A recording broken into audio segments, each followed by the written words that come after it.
बिस्मिल्लाहिर्रहमानिर्रहीम। अस्सलाम वालेकुम प्यारे दोस्तों, कैसे हैं आप लोग। उम्मीद करता हूं तमाम भाई खैर खैरियत से होंगे। तो आज मैं आपको बताने वाला हूं कि गर्मी की चूज़ों की खुराक क्या होनी चाहिए और उसके अलावा आपको ये मैं लेके आया हूँ ब्रायलर चूज़े, सिर्फ एक्सपेरिमेंटल तौर पे कि इन्हें अगर अच्छी और फ्रेश खुराक डाली जाए विदाउट स्टीरॉयड खुराक तो इनकी क्या ग्रोथ होगी और बिल्कुल जवान होकर ये क्या चीज़ बनेंगे।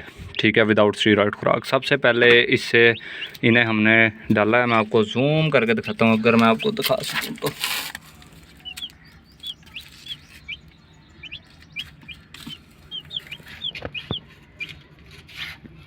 ठीक है, आप समझ गए होंगे। इन्हें लार्वास जो हैं वो ग्रो करवा के मैं इन्हें खिला रहा हूँ। ये सबसे बेहतरीन फूड है पैदा होते चूज़े के लिए, जिससे ना चूज़े का पेट ख़राब होगा, क्योंकि यहाँ पे पहले भी मुर्गियाँ थी तो कुछ ना कुछ खाने को इन्हें मिल रहा है यहाँ पे। लेकिन उसके अलावा लार्वास ग्रो करके मैं इन्हें खिलाना शुरू कर रहा हूँ। ठीक है, फ्लैशिंग इनकी हुई है। अगर आप फ्लैशिंग के बारे में नहीं जानते तो डिस्क्रिप्शन में लिंक है, वीडियो जाके देखें, आपको समझ लग जाएगी। आफ्टर फ्लैशिंग के ये चूज़े हैं, 4 से 5 दिन इनकी उम्र है। आज ही इन्हें मैं लेके आया हूँ और इन्हें फीड मैंने पहले तैयार करके रखी थी। ये देखें, जिस चूज़े को पता चल रहा है कि भाई ये भी हमारे खाने की चीज़ है, वो भाग के जा रहा है। इसके अंदर जो है वो तलाश करके ख़ुद से, माँ के बगैर ही तलाश करके ख़ुद से कीड़े वो चूज़े खाएँगे। इसे थोड़ा सा पिला देंगे।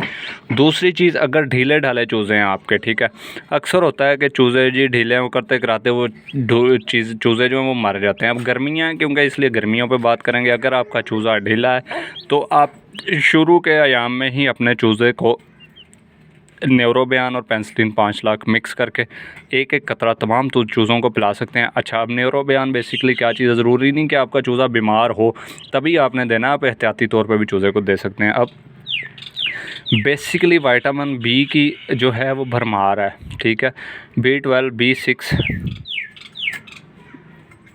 अच्छा ठीक है, हाँ, तो B12 और B6 की भरमार है इसके अंदर। न्यूरोबियान के अंदर आप B12 भी इस्तेमाल कर सकते हैं, B कम्प्लेक्स भी इस्तेमाल कर सकते हैं।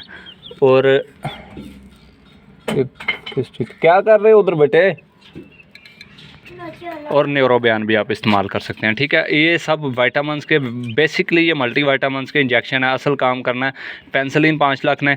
ठीक है, वो पेनिसिलिन एक वाहिद ऐसा एंटीबायोटिक है कि अगर आपको समझ नहीं ना आ रही जानवर या परिंदे को क्या बीमारी है तो पेनिसिलिन आप दे दें तो वो ऐन मुमकिन है 95% चांस होता है कि आपका परिंदा या जानवर ठीक हो जाए। अच्छा, ये जो है परिंदों के लिए भी इस्तेमाल होती है और उसके अलावा जो है जानवरों के लिए भी इस्तेमाल होती है और इंसानों के लिए भी। सबसे पहले दरियाफ्त होने वाली जो सबसे तगड़ा एंटीबायोटिक है वो पेनिसिलिन है और बहुत बेहतरीन है, हर बीमारी में कारगर है।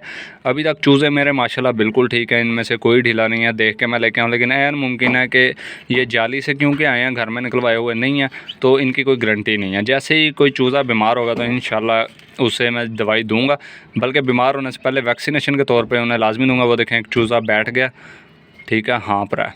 ये चूज़ा मुझे लगता है कि थोड़ा ढीला, लेकिन ज़रूरी नहीं कि ये ढीला ही हो, क्योंकि छोटे चूज़े अक्सर ऐसे करते हैं।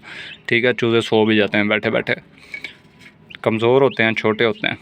तो इंशाल्लाह इन्फॉर्मेशन मैं आपको मज़ीद देता रहूँगा। आपने पेनिसिलिन 5 लाख लेनी है, न्यूरोबियान लेना है, इन्हें मिक्स करके एक एक कतरा सारे चूज़ों को आपने पिला लेना। ये एज़ ए वैक्सीन भी हो गया, ठीक है, और एज़ ए मल्टी विटामिन भी हो गया जी। ठीक है।